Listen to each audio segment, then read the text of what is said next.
Welcome to the new Cyber Frontier, bringing you the latest news and initiatives that focus on the development of cybersecurity economics. You don't have to be a computer or cybersecurity expert to get plugged in. Your host brings it straightforward, asks the tough questions, and brings the cyber world to a level of understanding for everyone. You can find us on the web at www.newcyberfrontier.com. Now join our host as he introduces the topic for today's New Cyber Frontier. Welcome to today's episode of New Cyber Frontier. Today, we're going to be talking with Jim Liew, Ph.D., Associate Professor at Johns Hopkins University, and the co-founder of SOCAT, Machine Learning and Blockchain.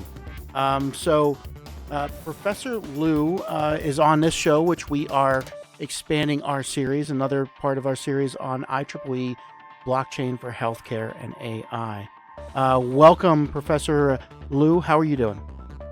Hey, Christopher. Thank you very much. It's a pleasure and honor to be here.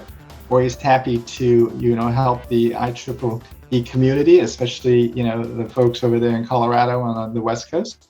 So yeah, this is great. Having a good time here in Baltimore. Baltimore, huh? That's where you hail from?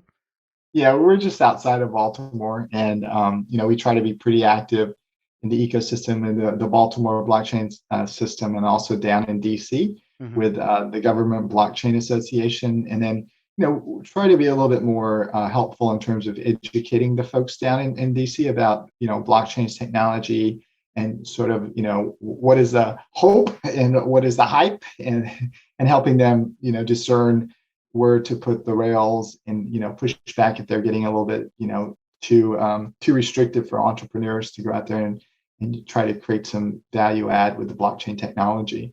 Yeah, I see you have cryptos and blockchain behind you on your backdrop there. Yep, there it is. So definitely an enthusiast here.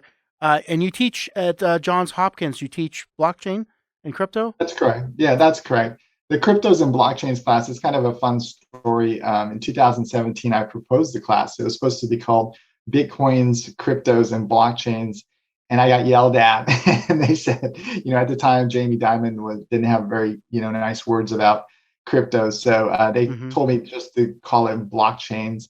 So the first course was called blockchains. And then, over time, as cryptos became a little bit more mainstream, they allowed me to put the cryptos title in, and I'm hoping eventually I'll be able to put the full title, Bitcoins and Cryptos and Blockchains. But, students are super duper excited. We have like about 80 students, and, the class is always, packed to the maximum capacity. Interestingly enough, there's a couple of guys in the class, who are managing over $10 million in cryptos already. And, I wish I could say that they learned it from me, but that's not true. They sort of accumulated the knowledge and the success on their own. But yeah, it's a really exciting class. We try to have guest speakers. We had Mike Peckham, who was the CFO of HHS. He talked a little bit about some of the stuff that HHS was doing with blockchains. We've also had like Joe Lubin and Anthony Scaramucci and Alex Machinsky come in and share.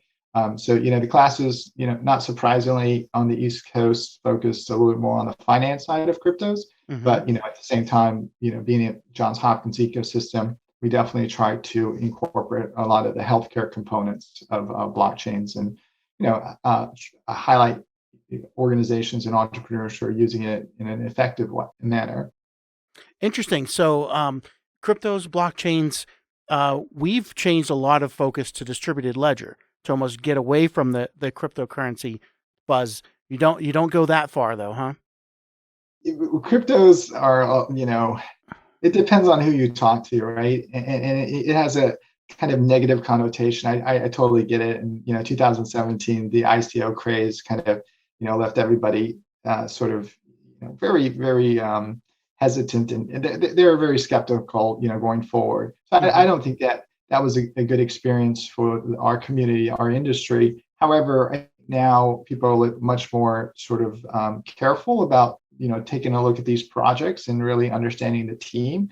So you remember the .com craze, like in '99, it flushed everyone out, and then now that afterwards the technology companies had to sort of really justify their business model, right? So we're seeing something like that happening, and I think the projects that are coming down the pipeline, we mentioned a little bit some of them, Solano and Algorand, and some of these newer projects. They're really, really interesting, and I think they're much better fleshed out. And I think people are kicking the tires on these platforms, and they're interacting with them to see, if they believe before they start buying some of the tokens or the coins.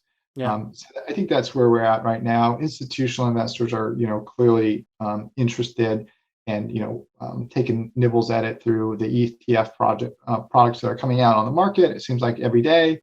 And also, ARC, Kathy Wood is really talking up and explaining sort of how this is an interesting sort of occurrence from a larger picture investment side, right? I try to explain it to students kind of like email, right? When email first came out in 91, 92, did we know where it was going to go? No. Did we know that Amazon and Google and Facebook were going to be the winners? I don't think so, right? And so now we're at that point where we can push around some digital value. And where is it going to go? We don't really know, but we've seen the transition of Web 1.0 and Web 2.0 now, and Web 3.0. Web 2.0, we know what the business model that worked is Facebook's business model, which is a centralized player, and the value goes to the shareholders in Facebook, and you provide your data for free, but it's not really for free because they're monetizing your eyeballs, right? And so now we're in Web 3.0, where the value is going to probably go to the network, right? The business model, I don't think the winning business model has been found yet. And I think that's where the opportunities are, right? Yeah. Let's take a break. Hear from our sponsors. We'll be right back. We want to unpack that some more. Blockframe Technology offers next-generation blockchain-managed trust and security. Unique non-fungible tokens are used to secure software bills of materials to provide data quality and security for every transaction in your supply chain. Deploy advanced peer-to-peer product security, scale zero trust capability to millions of IoT devices, allow vendor tracking and accountability, and rapidly reset from compromise. Unchangeable, time-sequenced blockchain data provides next-generation security using machine learning trust algorithms and audit analytics. Start securing your supply chain today by contacting Blockframe at www.blockframetech.com. Welcome back to New Cyber Frontier. On today, talking to Professor Jim Liew of Johns Hopkins University, and about, you can definitely hear his excitement about crypto bubbling. We had to pull him back for a sponsor break there. But in your class, you said is well attended. You have 60 people or so, and you're in the right area as well. You said with the financial industry, and we're talking about kind of the generations there, about the web having a couple generations and the centralized being the second. What do you think is the next generation for blockchain? I call it distributed ledger. Absolutely. So, we've seen Bitcoins come out there, and that network works really well for the users, and the economics works well for the miners, right? However, the mining is, people argue that it's using all this electricity and it's a bad thing for the environment. So, we have the next version, which was Ethereum with the smart contracts, which was wonderful contribution. And, that network is moving from proof of work to proof of stake, And what I think it's important to understand is that entrepreneurs such as yourself, right, and engineers such as yourself, professors, are coming out with the better sort of network structure, right? And I think what Vitalik contributed with the trilemma, right? So how do you have decentralization and security and scalability? And people were trying to solve that. In particular, Gavin Woods at Polygon, Polkadot, he wanted to solve that faster, and so he left. There's also Charles Hopkins from Cardano left to also solve this. So there are people who are trying to solve this now. Solana claims to kind of solve this with their, thousands of transactions per second. I know that term's a little bit loaded, right? But there's also, on the East Coast, the MIT professor Algorand is also trying to solve this. And what I think is really interesting is, the evolution from Bitcoins to, let's say, the smart contract platforms, and then to the next step, which is going to be the non-fungible tokens, right? And I take the view that the market's pretty efficient, and the technology that's winning out, there's a demand for that technology. And at the end of the day, they want to use the technology to do something, right? And so the artists want to use the NFT in order to post up their art and sell their art. And because of COVID, they couldn't have that opportunity, right? Yeah. And so those platforms that can, easily allow them to post up their art and not charge so much in terms of gas fees are going to win out because there's a huge demand for that. And we're seeing that. Yeah, Yes. I mean, you had mentioned that, and I just want to jump in there. Large gas fees, energy being expanded. I saw just in the last year, just in 2021, the amount of energy being spent on Bitcoin alone has tripled. Whenever something like that happens, it screams internet bubble. We tripled in stock value, we tripled in everything. Everybody got behind it, and that's when it collapsed. What's the thought here? Absolutely. I have some friends, going overseas and setting up these mining rigs to mine Bitcoins, right? Is it bubbly? Absolutely. Are we going to, boom and bust? Absolutely. It's going to be really rocky to get where we need to go, right? It's not, the volatility on Bitcoins is just out of control compared to volatilities on typical stocks and stock indices, right? And without a doubt, will we have a lot of bumps in the road and a lot of pullbacks, 20, 30%? Absolutely. We'll have that. So, it's not going to be a smooth sailing sort of ride there. I think we're going to see, it's not for the faint of heart, but neither is emerging technology, I would argue, right? I mean, you wouldn't sort of stop the technology development of, quantum computers because you're scared of what's going to happen, right? So it's the same thing, right? Yep. I mean, the other thing that I kind of want to talk a little bit about and maybe wrap it back into blockchains in healthcare is sort of this notion of the non-fungible token, right? And can we sort of create some kind of NFT for our healthcare records? And the answer is yes, we could, right? So associated to my wallet is all my records, and each of them is a piece of art and whatever it is, and I own them. And I give people rights to have access to them. And hopefully, certain rights will expire. Maybe when I'm dead, I don't want anyone to have my healthcare records, or maybe I want to donate all of them to Johns Hopkins, right? But I want to be in control of that. Now that technology exists right now, and we could do it. We could implement it, right? But the only issue is, what about all the regulations, the HIPAA regulations? What about the PII, PHI, right? And all these other things. So what's really interesting, and the tension, I think, is really not the technology, but sort of the people and the governance, and how do we ensure that we do this in a way that's correct. And if there's regulations that were built a long time ago and they didn't anticipate sort of non-fungible tokens and blockchains, how do we sort of craft them so that we can really unleash this technology? And so those are the things we're trying to get more involved down in DC and work with regulators on these issues. So do you have a regulation that's in process or submitted a bill to talk about this? Where's that going? The Government Blockchain Association, Gerard, is down there in DC. I'm getting more active to go. I'll talk to any congressperson who wants to have a conversation, whether you like Bitcoins or you hate Bitcoins.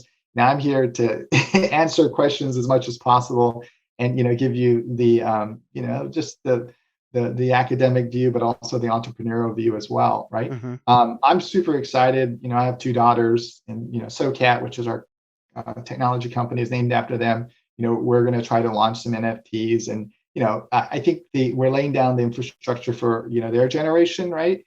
And they're very excited. I mean, my daughter was looking at some NFTs that were generated from AI. She really liked that. And she's like, Dad, I want to do that. I want to create that. And I'm like, okay, let's learn some Java and JavaScript and learn some, I taught on Python, right? So I give them a little bit of a base, but really this stuff is for the next generation, right? My generation was really interested in going on to Wall Street, right? Which was very centralized. Their generation is, they want to have a more sort of, how do we save other problems, right? Which is like environmental problems, social economic problems, and stuff like that. And I think that's it's interesting. It's very interesting, and I think we can use this technology, for good. And I'm not sure with regards to healthcare.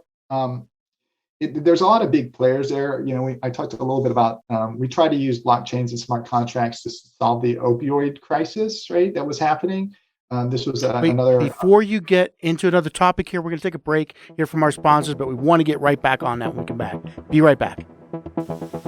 Blockframe technology offers next-generation blockchain managed trust and security. Unique non-fungible tokens are used to secure software bills of materials to provide data quality and security for every transaction in your supply chain. Deploy advanced peer-to-peer product security, scale zero trust capability to millions of IoT devices, allow vendor tracking and accountability, and rapidly reset from compromise. Unchangeable, time-sequenced blockchain data provides next-generation security using machine learning trust algorithms and audit analytics. Start securing your supply chain today by contacting Blockframe at www.blockframetech.com. Welcome back to New Cyber Frontier. On today, talking to Professor Jim Liew from Johns Hopkins University. And before the break, we had gone on to a new direction where you were talking about, and I can't... Opioids and the tracking. Right? Go ahead, finish on that thought. So this is a great problem to attack because it affects a lot of Americans, right? Mm-hmm. And if you look at the problem, the issue is someone's cheating. Okay, you don't know who's cheating, right? So is it the manufacturers that are creating too many opioids? Is it the doctors who are prescribing? Is it the nurses? Is it the practitioners? Is it the pharmacists? Is it the individual folks who are buying these opioids, right? So there's somebody who's obviously cheating the system because we're producing too many of these things, right? And so how can we use blockchains to provide transparency? And you can absolutely use blockchains to document and sort of see the whole supply chain. The issue is, and we went to the Chamber of Digital Commerce and we presented this, and it was really a wonderful experience. However, through that process, I understood how important it is to have sort of contacts at the larger organizations, right? Mm-hmm. And I think the regulators can pull this off if they really wanted to, and they thought about this, and if it was urgent enough problem. But I think our contribution was highlighting the problem and then getting people to start to have conversations and discussions, right? And can you use the blockchains to watch these opioids go all the way from being manufactured and sort of being prescribed and distributed and also taken by the end users? We could, and that would provide a lot of transparency into this ecosystem that we know some parties are cheating. So that would be a great solution. However, you got to coordinate all the different stakeholders, and these stakeholders are not small, and they don't really want to be told what to do by a startup, right? So we had we did some work early on in Colorado for tracking, so we'll just say sensitive material. Out here we have the legalized marijuana, so you can kind of get where that was going. There was two populations that basically put a stop on it, and that was the users that didn't want to be tracked for some reason, some paranoia, and the big organizations that were benefiting, and they pretty much could stop any legislation going through on that.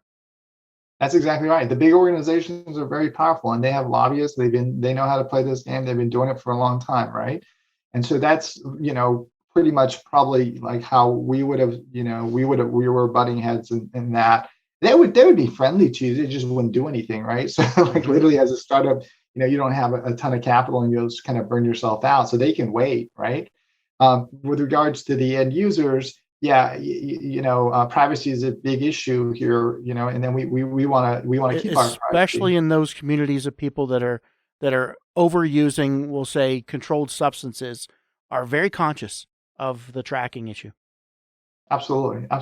And then again, it's the technology exists, right? We could use the technology. The question is there an appetite for that? And that kind of sort of goes back to this whole thing about blockchains, right? We have the technology, we can do amazing things with it, but we need cover, on top. Maybe it's the regulators, I'm not sure. And it's also convincing the end users this is actually good, for you and your society and all this other stuff. So it's actually convincing the stakeholders on both ends, right, of this supply chain. Mm-hmm. And I think that part of like when I try to teach students is to be aware of this and try to be able to be effective, given all these stakeholders and their constraints and so forth, right? So I say, look, unless you get buy-in from the top guys, you're not going to do much with blockchains, right? And then you also have to sort of figure out how it solves a society problem for the end users will buy into. And then it could work, right? I think that's, and that's where cryptocurrency started. It solved the problem for the end users. And then the big banks had to deal with it later. And I think that's what, when you said the next generation looks at things differently, more of solving the social problems, that distributed ledger blockchain has to, when it starts solving these new problems, has to solve them for the end user, make it valuable to them, and then the big entities will come to bear later when they have to. That's the only way to approach it. Is my take on it. You're 100% right, and I'll leave you with one final sort of fun thing, right? So Dogecoin, Floki, Shiba Inu, right? Which one is a real currency for us? We're like, what is that? That's crazy stuff. But for the next generation, if they want to make it a real currency, they could, right?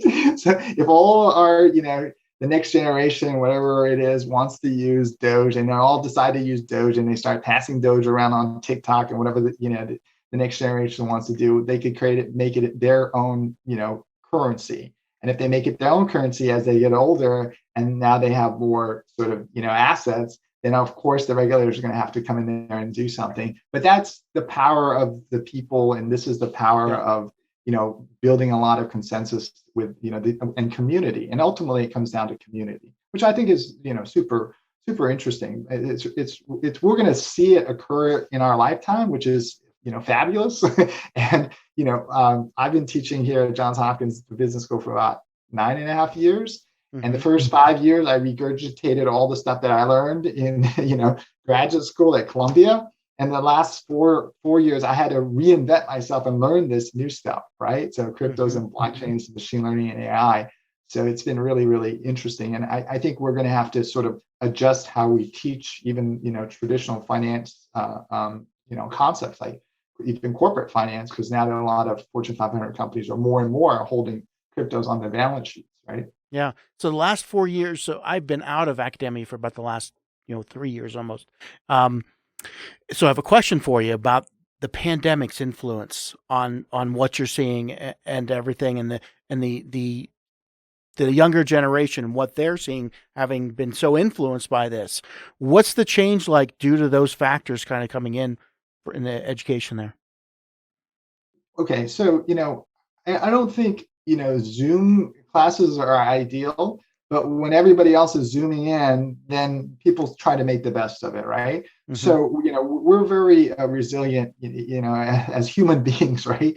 And then we also try to figure out how to do work, right? And I think we're pretty effective, which says that we didn't have to sit in the office, especially in a technology company, right? And arguably some of these great crypto companies or blockchain companies, the fact that they got to sit there and think in front of a screen allowed them to generate these things. It's not quite clear if they would have been more productive in an office dealing with office issues. But what my takeaway is, I run SoCAD. I haven't seen some of my engineers in person in a year and a half, and we still are running pretty successfully. Mm-hmm. And you don't really need that as long as there's touch points, like we use Slack and we have stand-ups and we have sort of weekly meetings and so forth, but not in person.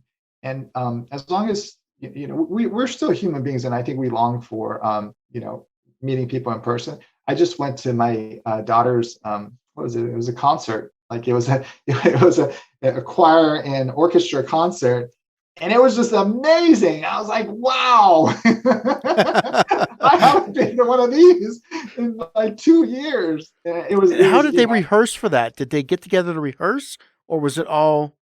Yeah, well, now at least in Maryland, they're having the students come on site, and they were able to do the rehearsals and the practice and all that other stuff. But for the parents to come watch their kids, like all the parents had masks on. We're all sitting in the audience, and I was like, "Wow, this is a real treat." Things that we would have been like, "Oh yeah, we got to go do that." Now we're like, "Wow." Exactly. So yeah, I mean, I think we're definitely in a new way, and now that we have this other some more variants coming down the pipeline. Are we going to continue to do remote things? I think that's going to be in the cards for us for some time. Yeah. So kind of circling back now, we've done this a couple times, back to the, blockchain, healthcare, AI. Where do you see the future going with this? I wouldn't be surprised if we get a lot of sort of bigger guys coordinating and trying to understand how to do the medical records interoperability. So one example is if you're a veteran out in Washington and you're going to a VA hospital, and now you move all the way across maybe to Maryland, right? And now you're going to another hospital here. How can you transmit that, medical records? Now, it's all in the Veterans Affairs, ecosystem, which is one of the largest healthcare systems in the U.S. But, how do you move those things around successfully or efficiently? And I think blockchains has a possible solution. And, I think NFTs could be very interesting. And I think, the technology of wallets in order to figure out who's, who owns these medical records, and then permissioning using some smart contracts of, maybe allowing only, these physicians to see, your medical records.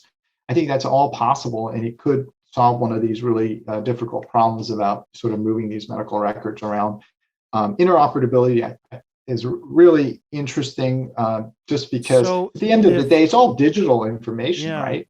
Right. But I would ask. So a lot of times, we just got done talking about how that blockchain and all the things that have worked have been developed from the ground up. A small startup that made it happen because it was interested and valuable to the individuals. But you just turned around and said maybe a big company will get together. It seems like that we're hoping for something there, knowing that large companies and large organizations don't usually innovate very well, and the startups usually come from that. And if they are brought into a large companies because they were bought and brought in, it seems like we're wishing for something. I'll give you a for example, right? In the best case scenario, we get a few senators and Congress people who are influential, and they mandate this use of, blockchains for interoperability of medical or healthcare records, right? Mm-hmm. And thereby solving the problem, but giving, agencies, broad latitude in order to sort of pursue this technology, right? One example in sort of against cryptocurrencies is like central bank digital currency, right? And so if that becomes down the pipeline, then we could see a real interesting integration between the digital dollar and cryptocurrencies. I think that, we probably need for healthcare, maybe HHS, maybe it's the VA, I'm not sure, but, they need some cover from Congress and they need some sort of a little bit of a nudge and say, yes, go do this, right? And then I think we could execute that. Clearly, there's a lot of tech companies that can come in there and help build that, and as well as large technology companies, right? So, that it takes vision, it takes leadership. I think that if I tried to change a large healthcare institution like even Johns Hopkins, if I say, hey, let's put all the, healthcare records, on the blockchain, it would just be way too difficult, right? So here's an example where you definitely need all the stakeholders to buy in. Yeah. Or I think once again a smaller startup that has the offers the distributed value to the end users, and then it comes up and becomes adopted by the large organizations, I still think is relevant from that previous discussion. So that's the only way it really works. Yeah, you're all about the bottom up. You think that this has to start at the bottom and then move up. No, I actually, I mean, have you heard of the legislation in Colorado about blockchain, distributed ledger? So the state has actually mandated use of it for programs and analysis of it. So yeah, I wrote the technical part of that. Kent Lambert, who is my COO now, was a senator then, passed it through Colorado, and the whole state is engaging with this. It's just not really happening in a timeline fast. Let's put it that way. So I think this it's when you talk about that legislative interest, I've seen it there, and I've seen it there in Colorado, but it's still, they can wish it all they want. It has to come from the ground up to make it possible. But you allowed some space there for entrepreneurs in Colorado to sort of build things, which is great. If you're not familiar with that, read up on that. It's Senate Bill 18-86 in 2018. So kind of a lot of this got kind of put on back burner through the pandemic, but the interest is still there and the requirement for the state of Colorado. Interesting. That's excellent. Wyoming's doing some great stuff. Colorado through you. I think you guys are doing some amazing things, right? I'm not as familiar with, what states are doing. I'm more sort of, looking down, in DC at the Capitol. And I know I'd love to see a Florida. DC approach to it, but I think, that's they're fighting in the fintech space. How can we make money and tax it? Exactly. Well, you have Gary Gensler at the SEC, and you have the folks at the CFTC, and Gary Gensler was teaching money and cryptos or blockchains course at MIT, so he knows this stuff, and he was a partner at Goldman Sachs, so he gets what's going on. But at the same time, I do think the guardrails have to be set down, and I think transparency is important. But at the end of the day, I'm more of like Arthur Levitt, where you educate investors and you make people use language that everybody can understand. I think that's the most powerful way for people to avoid being scammed, right? Is just educate them on what are best practices if you're going to make investments, or you're going to evaluate sort of some of these projects in the crypto space. Yeah, well, that's kind of running out of our time here. But as we're closing out, anything that you'd like our audience to know that they can get involved with, or ways that they can reach out to you, things you offer, any shout outs you want to give, you can do it this time.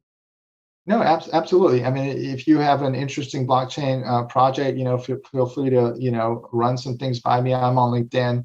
And, if you're an entrepreneur who has a really interesting story, we're always looking for, good speakers to bring into the class. We're going to have somebody from the West, I think it's San Francisco, talking about NFTs. And, I think NFTs is more on the West Coast. We see a little bit on the East Coast, but I think you guys are having much more excitement out there. But, other than that, no, it's great, Christopher. Very nice to meet you. If you're ever in Baltimore, come by, and maybe you can give a guest lecture, and I'll buy you a cup of coffee. All right, you're on all for that coffee, I'm telling you. All right. Well, thanks for joining today, Jim. And you heard it here on New Cyber Frontier. We hope you have enjoyed this episode of New Cyber Frontier. Remember to get involved. Often we think that someone else will handle privacy and security in the virtual world, but you are the only one truly in command of your virtual fate. Join our mailing list so we can keep you informed of breaking news and new releases. If you have an idea, if you have a question that you would like to hear answered, or if you want to get involved with our efforts, reach out to us at newcyberfrontier.com. We also encourage you to visit our sponsors' links, as they are the ones that really make this show possible. I want to thank each of you for supporting the show, and we look forward to seeing you back for the next episode of New Cyber Frontier.